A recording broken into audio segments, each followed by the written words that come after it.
একটা ভিডিও দেখেছেন, সোশ্যাল মিডিয়ায় ভাইরাল হয়ে গেছে। আজ অনেক যুবক তারা তার মা এবং বাবাকে হত্যা করতেছে।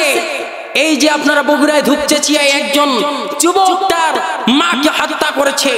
আমাদের ডোমার থানার এই চিলাহাটি যাওয়ার রাস্তায় একজন যুবক তার বাবাকে হত্যা করে ফেলেছে। আবার এইদিকে পার্বতীপুরে আমি দেখলাম একজন যুবক তার বাবা এবং মায়ের গলায় ছুরি ধরে আছে। আমাকে যদি তুমি মোটরসাইকেল কিনে না দাও তাহলে আমি তোমাকে হত্যা করে ফেলবো। আজ অসংখ্য অগণিত যুবকেরা যারা তাদের মা এবং বাবাকে হত্যা করে ফেলতেছে, তারা তাদের মা এবং বাবার গলায় ছুরি ধরে বলছে আমাকে যদি মোটরসাইকেল কিনে না দাও, গাড়ি কিনে না দাও তাহলে তোমাকে হত্যা করব। এরকম ভয় দেখিয়ে গাড়ি কিনে নিচ্ছে। তাই আজ আমি বলতে চাই, যারা সুসন্তান তারা কখনো এই কাজগুলো করতে পারে না।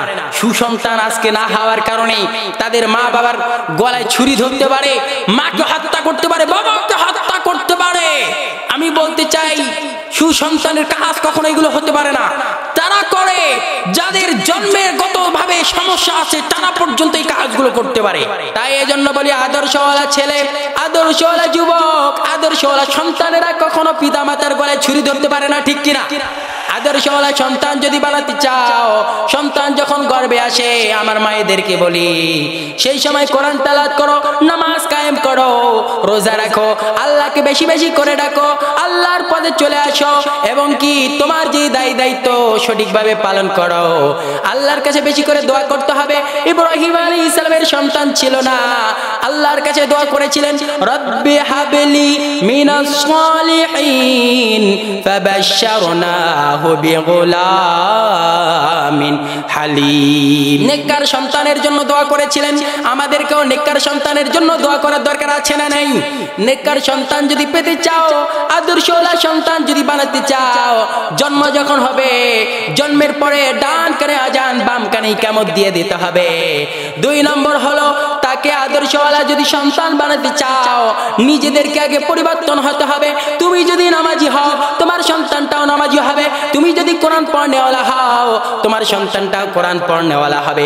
আজকে দেখেন অনেক ছেলেরা, অনেক বাচ্চারা ছোটবেলায় দেখবেন মা যখন নামাজি যায়, নামাজি দাঁড়ায়, সন্তানও নামাজি দাঁড়ায়। বাবা যখন নামাজি যায়, সন্তানও টুপি নিয়ে কারাকারি করে, আছে না নাই? আমরা নিজেরাই নামাজ পড়ি না, সন্তানদেরকে নামাজে ঠেলে দিয়ে দেই। আমরা নিজেরাই মদ খাই, জুয়া খাই, গাঁজা খাই, সিগারেট খাই। সন্তানেরা কি খাবে? সন্তানেরা ফেন্সিডিল খেয়ে বসে থাকবে, ঠিক কিনা? এই জন্য আগে নিজেদেরকে পরিবর্তন হওয়ার দরকার আছে না নাই? আমরা নিজেরাই পরিবর্তন নাই, সন্তানদেরকে পরিবর্তন বানাতে চাই। নিজেরা পরিবর্তন যদি হতে না পারো, নিজেদেরকে যদি পরিবর্তন করতে না পারো, কোশ্চেন কালে হলেও তুমি তোমার সন্তানকে পরিবর্তন করতে পারবে না। এই জন্য আগে সর্বপ্রথম নিজেদেরকে পরিবর্তন হওয়ার দরকার আছে না নাই? সর্বপ্রথম বলি, আপনি নামাজি হন, আপনার সন্তানটাও নামাজি হবে। আপনি কোরআন পড়নেওয়ালা হন, আপনার সন্তানটাও কোরআন পড়নেওয়ালা হবে। আপনি রোজা রাখেন, আপনার সন্তানটাও রোজা রাখবে। আপনি নিজেই করা হয়ে যান। বাবা, তুমি যদি নামাজ না পড়ো, তুমি যদি রোজা না রাখো, তাহলে তোমার ভাত বন্ধ।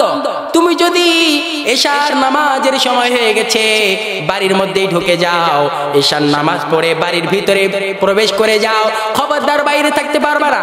আজ অসংখ্য অগণিত যুবকেরা মদ গাঁজায় লিপ্ত হয়েছে, তারা সিগারেটে লিপ্ত হয়েছে, তারা জুয়া খেলায়। কারণ একটাই, বাবা মারা তাদের শাসন হয় না। এরা যদি বলতো খবরদার রাত 8টার পরে বাড়ির দরজার বাইরে যেতে পারবে না, আমার মনে হয় কোন যুবক বাইরে থাকতে পারত। কিন্তু আমরা নিজেরাই বলি না। আজ অসংখ্য অগণিত যুবকেরা ধ্বংস হওয়ার কারণ হলো তার পিতামাতার দায়িত্ব সঠিকভাবে পালন না করা। এরা যদি সঠিকভাবে দায়িত্ব পালন করত, তুমি যদি রাত 10টার পরে যদি আসো, 8টা যদি বেজে যায়, পার হয়ে যায়, আজ বাড়ির দরজা বন্ধ হয়ে যাবে। এই সন্তানদেরকে যদি এরকম করে কড়া শাসন করা যেত, আমার মনে হয় সোনার দেশে সোনার ছেলেরা টেন্ডার বাস তারা করবে না, তারা জুয়া খাবে, খেলাবে না, মদ খাবে না, ফেন্সিডিল খাবে না, সব কিছু ছেড়ে দিয়ে দিত, ঠিক কিনা?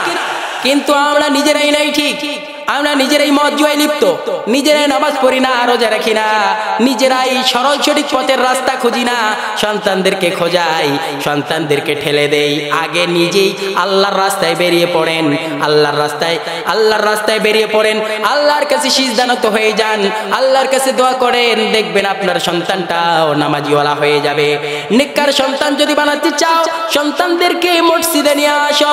নেককার সন্তান যদি তোমার হয়, এই কালেও শান্তি, পরে কালেও যিনি মুক্তি দান করবেন তিনি কে? নেককার সন্তানেরা যদি দোয়া করে পিতামাতার জন্য, তিনটা জিনিস দুনিয়ার বুকে মৃত্যুর পরেও জারি থাকে। এক নম্বর হলো আওয়ালাদিন সালিহিন, যদি নেককার সন্তান দোয়া করে সেই দোয়া আল্লাহর দরবারে পৌঁছায়া যায়। দুই নম্বর হলো সাদকাতুল জারিয়া, সেই সাদকাতুল জারিয়া তুমি যদি দাও, আল্লাহর রাস্তায় যদি দিয়ে দাও, সেটা জারি থাকে। তিন নম্বর হলো ইলমিন ইউনতাফাউ বিহি, তুমি কি করেছো? ইলম শিক্ষা গ্রহণ করেছো, সেইগুলো তুমি কি করো? মানুষকে ছড়িয়ে দিয়ে দাও, মানুষদেরকে শিক্ষা দাও, সেইগুলো তোমার মৃত্যু পর্যন্ত, অর্থাৎ কিয়ামত পর্যন্ত, মরার পরেও কিয়ামত পর্যন্ত সেটা জারি থাকবে। আল্লাহু আকবার। এই জন্য নেককার সন্তান বানার দরকার আছে না নাই? নেককার সন্তান বানাতে হবে, আল্লাহর কাছে দোয়া করতে হবে। আল্লাহ তাআলা আমাদের সকলকে কবুল করে নেন। সকলে বলেন আমিন।